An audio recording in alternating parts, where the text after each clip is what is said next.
Hi, welcome back to Sharon from Vivid Days. I want to thank you so much for taking your time to spend some of that with me in my creative space, and I hope you're going to thoroughly enjoy this process. So I'm going to set a challenge that's for the wonderful Myriam. That's from Myriams Nature and Myriam with a Y, which is a 14-day challenge to my girlfriend. I want you to use the same products that I'm using, and I want you to have a similar theme, and the only theme is it has to be an underwater mystical, so let your imagination go, and you have to use the same colors that I'm using. So I'm sorry, Neil, cover your ears, but I'm in love. I am in love with these beautiful new pigments that I've just found, and they are Rezin Arts, which are luster pigments, and OMG, they are so vibrant, they are so vivid, they work and play together beautifully, and it's very hard to create mud, and they create their own special effects.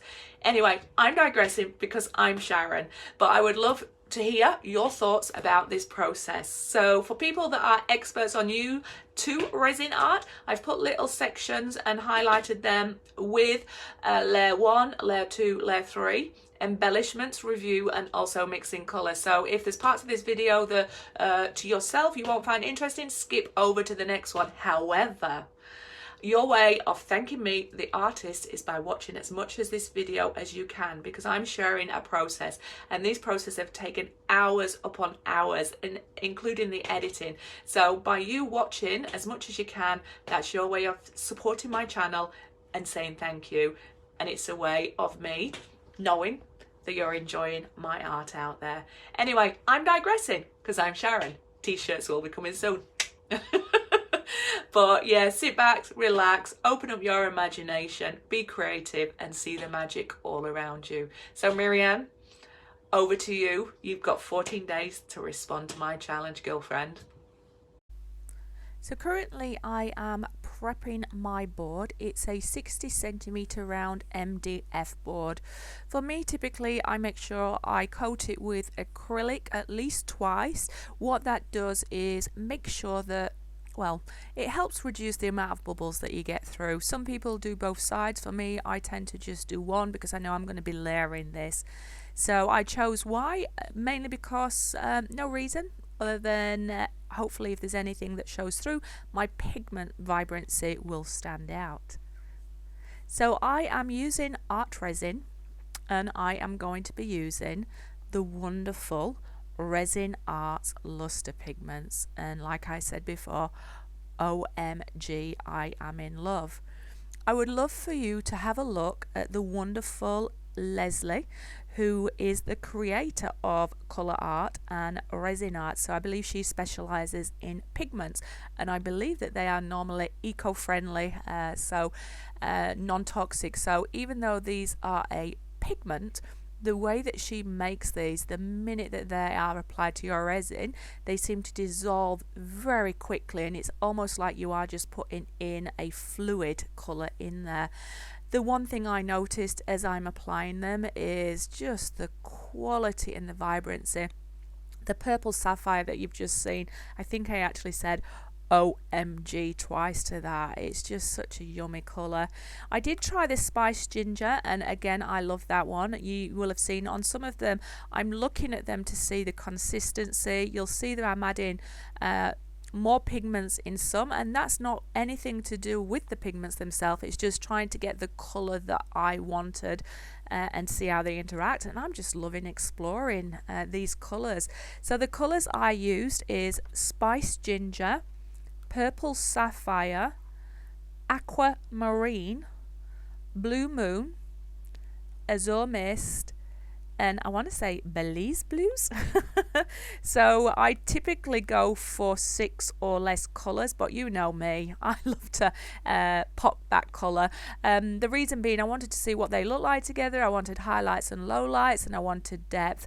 When I use the spiced ginger though, you'll see that I pulled out the colour cottage, which is a coffee bean, because when I mixed the ginger of the colours I have of the resin arts, I didn't have a dark brown, and so in my head at this stage the image is going to have brown at the bottom, which is more towards the bottom of the ocean, and then the other colours coming up. And I just wanted to tone it down, and whilst the spice ginger is beautiful, it was just too bright for what I was looking for from a depth. So you see me now, I am applying clear resin.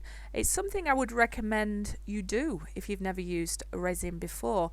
The reason being, it helps your other resin flow, but what it also does is it adds a lot of value by adding special effects where it pops through. So you see me heating it all, that's just to try and remove the bubbles and also warm it up a little bit so that if I'm going to be moving my resin, it will flow easily. At this stage, people, I am just going with the feeling and winging it. And as I apply my ginger spice to my coffee bean, I noticed that I wasn't quite getting the look that I wanted. But in my head, I'm thinking, you know what, I'll come back and I'll fix that up at the minute. I'll probably rub it through together. I actually end up mixing some more coffee bean into it, just so that I can pull it through. But when you mix those two colours together, it was just so special, getting those bits of that spiced ginger coming through and the coffee bean. So I would love to know if Rezin Art does have some of the deep coffee colour or deep colour, and I'll come back. But just look at those colours, and the one that stand out to me is just the purple, and well, they all stand out to me. I love them. I'm gradating my colours up. I know that this is an underwater theme, but again, it's got a mystical feel, so it's not going to be a real life, but I did want a feeling. So all I'm doing now is using my hands to blend and tone the colours together, but I'm very mindful that I'm trying not to muddy them, but also get that sense of movement. So I'm just testing it, and at this stage I'm thinking, wow, these colours play beautifully together. They hold true, they complement each other, and I am not creating mud, which is always a good feeling. So I'm really loving how this is feeling, but I'm mindful that as I'm getting towards the base, I'm noticing that ginger spice or spiced ginger for this piece isn't quite what I'm looking for. But you know that you can always go over things, so you don't stress too much, just go with the flow, enjoy it. And I really did love the feeling. I'm now going through and just highlighting a few of the colours to bring them through and try and blend them, and yeah, hopefully that'll give you that sense of depth. Just coming in now and adding my brown. I forgot to mention, it's pretty critical as well, I also work in this piece with the Bling It. So I'm using Bling It Violet, Bling It Gold, Bling It Green and Bling It Blue. And why wouldn't you? Everybody wants to bling it. You'll know what I mean later in the video.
Hope you enjoyed that little bit of interlude. So this is where I'm using the Bling It. Now the Bling It is just amazing, but I'm trying to understand how it all works. So it goes on like a white, but it does absorb and it does have a little bit of glitter in there, so it can really cling onto that colour and draw it in, and so many possibilities. So what I'm experimenting with is if I put the Bling It Violet over where I've got my purple sapphire, how much value does that add to it? And then if I was to put a gold over the coffee, what happens to that colour? So at this point I'm placing where I believe my jellyfish are going to be, and this is where I started to have a little mental breakdown. What does a jellyfish look like? And I remember when I first did this one, I thought it looked like a sperm or a weird sea creature. So I quickly got Neil to bring me up a little photo again so I could be inspired, and that's when I realised all I needed to do was change my little circles and define them so that they come out like a cone towards the end, and then start to bring it. I apologise for my hand getting in the way, but what I really loved about this Bling It is as it absorbs in and goes through, it gives you sort of that real clear edge around it, which from a jellyfish point of view is ideal because they are transparent. Yeah, but I really enjoyed this. I'm going to leave you to enjoy seeing me create my jellyfish. Please don't get too attached to this image though, because you'll see as I move into the next layer, I change this image slightly, and I'll tell you why that is at the end. But again, sometimes you're working with a feeling, you're applying new pigments for the first time, and you're seeing how they all work, and I didn't 100% execute it well. However, it gave me a really great idea of what I wanted to and where I wanted to take it to. But enjoy seeing me with the jellyfish, because the jellyfish do stay.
So I wanted to come back each layer and show you where it is. You can see some beautiful effects where the clear resin is popping through, but also how the colours are interacting with each other. I'm loving how the jellyfish are absorbing those colours without bling it. Not 100% sold on this bottom area, but I really do like the ginger spice mixed with that deep coffee bean colour. And I can see there's just little bits of pigments that's sort of running a little bit where the board can't have been level, or I've not mixed it correctly. But we're about to head on to layer 2 now, so it's so important that you level your board. I didn't need to sand this back because it was only the day before this that I created it. So again, applying my clear with my hands, the reason being, as I said before, it helps the resin move, it also adds to the effects, and it can also protect areas that you want to keep. So I'm using my hands, spreading it out, using my blowtorch to pop any bubbles and warm it up a little bit so that when I apply the resin it's going to apply easily. I'm coming through with my darker colour at the bottom to see if that will help add depth. I'm trying to protect the jellyfish in the middle, but sometimes you just have to be ruthless and brave to try. I know that the colours I definitely want to work with, but I want to go back and do a similar thing to what I did on the first layer, but then I do want to apply my heat gun to try and get that movement, but I also want to come back and use a similar technique. So I'm probably blending my colours a little better. I know which colours I really enjoyed from the layer before, so even though you may not have to do this in your piece, this was just part of the journey that I had to take with this. But just look at those colours together. I'm slowing bits down when I'm thinking, wow, just let's appreciate the colour. I'm Sharon, what can I say? When I get a really nice colour, I want to appreciate it. So I'm layering the blues and the purples, and I'm going to add more of that up, but I will then come back with the greys. The azure mist, it's a stunning colour. It's got, some of them have this nice little shimmer that, depending on where the light's capturing, is what it's going to look like. I'm trying to not put too much towards the bottom because I'm trying to protect that jellyfish, but in the end the jellyfish loses its battle and I have to put a fresh one on. But you have to be willing to sacrifice that, and I always think that if you've done something and you have to go over it again, usually it's going to come out even better because you've learnt from what you're doing before. But this aquamarine green, it's just stunning. I mean, I'm just going to say stunning throughout the video. Let's just accept that they're all beautiful colours and that Leslie does an amazing job when it comes to creating magical pigments. I'm using my hand technique for the top half because I know that I want to create that movement that I had, but this time I'm mindful to not necessarily keep it all in the same way, and I'm contemplating how far down am I going to take this because I didn't want to merge too many of the colours together. So this is where I'm deciding, have I gone too far?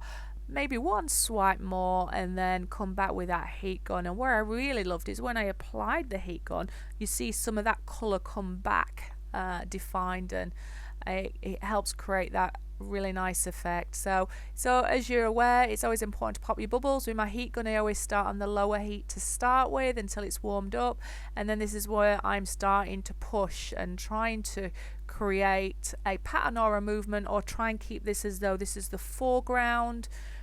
So just going with the feeling, seeing what's happening, and being willing to fail and being willing to learn. But I'm so happy that I did go back and I did create the part that I missed out on layer 1. I'll let you enjoy this process for a little while.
I hope you feel very relaxed after that little interlude. So I am loving the effects that I created with my environmentally friendly straw. It did take a lot of puff to be able to create those effects. So if you are going to do that, please be mindful. If you're asthmatic, you do have to remove your mask to do this. So you do need to make sure you're not breathing in that resin as well. But the flower effect and the coral, when I did that, that's why on some of it I slow down. I'm like, OMG. Those colours in the effect. I had to come back and blow multiple times. The reason being I should have waited until it was nearly ready for curing. Art resin has a beautiful thing but also a frustrating thing. The beautiful thing is you have a longer work time, but I also think for me, for some of the effects I want, that can be a hindrance. Having said that, it's still a beautiful product. You can see that I had to go back in and redo my jellyfish just to make them obviously pop, but I'd learnt from before, and this time I created different movement to look like they're all just going off in their own merry little way, and I had to come back at the bottom. So I like the improved version of the bottom, but when I come in for the reflection part at the end, I'm still not 100% sure it's meant to be there. It kept looking a little bit strange. I love the gold jellyfish. I love all the different jellyfish, but I'm just not too sure if it's meant to be, but I'm still working with it. I'll give it a chance, and I wanted it to sit on it overnight and come back. I'm doing my final blow through with my straws to see if I can capture some defined effects. The only downside to blowing multiple times with your straw is each time you're doing it, you're blending your colours together. So to start with, it was pretty striking. They were pretty defined and separate. As you're going through the blending more, so I suppose my learn would be to wait until it cures before I do the detail effect. So I'm now going in here and having a look, and you can see again some of those beautiful details coming through, and just look at those flowers. It really does look like it's some kind of Avatar underwater mystical feel. I'm loving the jellyfish suit as well. I still managed to capture the essence of the ones before, but I believe improved, and I love how you get that fine line all around the outside and then the body in the middle. And I just love that they're all going their own little way and their colours. So super excited. I'm just going to let this cure overnight and then come back and see what I feel to that and see if I'm happy with the bottom. I know that the majority of it I'm happy with and I want to protect, but I may need it to come back in, which who am I kidding? When I say I may need to, I did. I came back in and I did that. So I just wanted to capture in this video on layer 2 before it did cure in case it moved, so you can see the effects that you can create with a straw. And as long as you've got the lungs to be able to do it and you're willing to do a few deep breaths, you can control a specific area within your resin. So at this stage now we're on embellishments, and I'm Sharon. I love embellishments and a little bit of glitter. So I've got my Old Faithful out there, my Peebo, which is my mixation, which is like a glue, and I am applying my glitter. And so at this stage I'm only wanting to embellish certain parts of the coral or certain parts of the flower, but I'm not too sure if it's going to work or not, so you've just got to be willing to give it a go. The great thing is, once you've got the glitter on, if you're unhappy, you can pull it back or pull it off. So this time I made sure I made the right decision, which was to sand it all back to start with, because I know I'm going to need a different level, and rookie mistakes I've learned before is do my embellishment and then have to sand afterwards. No, the correct way to do it, Sharon, is sand it all back to start with. So if you come back with your second resin, which I another layer of resin, which I know I'm going to do. There it's got something to grip to, and I'm just using my creativity and imagination and having a go. And I would recommend, as you do stuff, stand back, look at it. Are you happy with it? You'll see I come in with my brush to wipe off the excess glue, and then you see I start to strip back a few where it's gone a little bit too much for me, because I just wanted hints of it all, because the blingit that's in there and the colours are just so spectacular. I didn't want to detract, but I find when you add that little bit of glitter in the right amounts, it can add so much value to it, and super happy. So I'm gonna leave you to enjoy this process, and I'll see you on the next layer.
So this is the third and final layer, and this time I'm not rushing because I know that majority of it is going to be clear. I'm going to try and protect all of the work I've done, but because it is a long cure time, I wanted to make sure it's got time to sit, all the bubbles come up, and really decide the area. So I wanted to make sure I protected up to the purple area just before the bottom jellyfish, but I still had to apply a tiny little bit of resin to the bottom part to create effects. So I know that I wanted to remove the brown now at this stage. If some shone through, not too bothered by that because it had depth, but I'm just going to go back in with the three darker colours that I really enjoyed, which is the Belize blue, sapphire purple, a little bit of the aqua marine, and a little bit of the blue moon, and just mix it up a little bit, just so that if I go in with my straw I can create those effects and see if I'm doing now more controlled application of colour, what's that going to do from the flowers, and all the time making sure I'm not going to apply too much because I don't want it to rise past. I know that my bottom jellyfish is gone, but I am contemplating coming in and putting another one on, and I don't mind if the bottom two jellyfish are going to be hidden behind the coral because that's going to help your mind with the illusion of depth. So making sure I get rid of all those bubbles, making sure that there is resin everywhere so you can see me when I'm applying my clear. That's just to fill where the gaps are. And you'll see me come in and blow with my straw to create those effects, and I'm so in love with what effects that creates. And then the final thing will be to come back in with my jellyfish and use the Bling It and then try and protect it and hope that it's going to cure as it is meant to be. So I will leave you to enjoy this, and you'll see my reflections at the end and what it turned out like. But an absolutely satisfying project. There's been at least 5 hours of work that's gone into this painting, and then about an hour to 2 hours of editing this video. So yeah, a well worth project. So I will see you on the next video, and I hope you're enjoying getting some of the commentary as well as listening to some of that beautiful music.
Hi, welcome back to Sharon from Vivid Days. I am going to do my best to show you this piece that has just been finished. So I'm going to go down and try and capture some of these details and these colours for you. But just look at some of these beautiful natural effects that are coming, the webbing from this beautiful sort of resin, but also the clear resin that's underneath. It's just, I think, a feast for the eyes. You see the little bits of embellishments I've added to some of the flowers or the coral to make it look like it's captured in the different light coming through. This is the area I worked on last night, where you see me bringing the coral more to the foreground. I would have loved for it to keep more of the shape that I had last night, but because of the curing time of art resin, it did keep moving. However, I learnt a lot, and there's so much more I can do with with it because I'm learning as I go. However, it definitely looks like it's moving. Sorry for that shine there. And it definitely looks like these jellyfish are having fun in there. And this one is just doing a nosedive and rubbing himself either on the scent or getting his food. But yeah, love it. And then as we go here, you see the more detailed flowers that I did from the day before. So you do get some of that glitter coming through where we're embellished, and you get to see a more defined, if I can get the angle right for you. Sorry, I keep having to adjust my light so that I'm picking up the colours, but you're also getting not as much reflection in there. So move it back a bit more. So as you can see, there are the flowers, and that's the coral I worked on last night. And then as we move up to the top, that's where you've got more the movement of the ocean lapping and some natural webbing there and distant jellyfish. And I just love this piece. There's so much happiness and vibrancy, and you can just keep looking at all the different effects that's going on. So it's a massive thumbs up from me. I've so enjoyed working with these pigments. It's on a very large round board. It's a 60cm round board, a very thick one. But it was a pleasure. So anyway, I hope that you enjoyed. I hope that you got inspired, and I hope that you will be creative. And I'd love to know your comments, and I'd love to know your feedback. And remember, thumbs up, subscribe, and share if you haven't already. And remember to be creative. And I'm Sharon. I'm digressing, so I'm going to say goodbye for now, and I'll see you on the next video. But that next video, we should hopefully have some guests in there, which is my child Ethan, and Niels, Amber and Harry are back. So watch this space. I hope to do more arts, but if I don't see you before, have the most amazing Christmas, and remember to be nice to everybody. Bye. See you on the next one.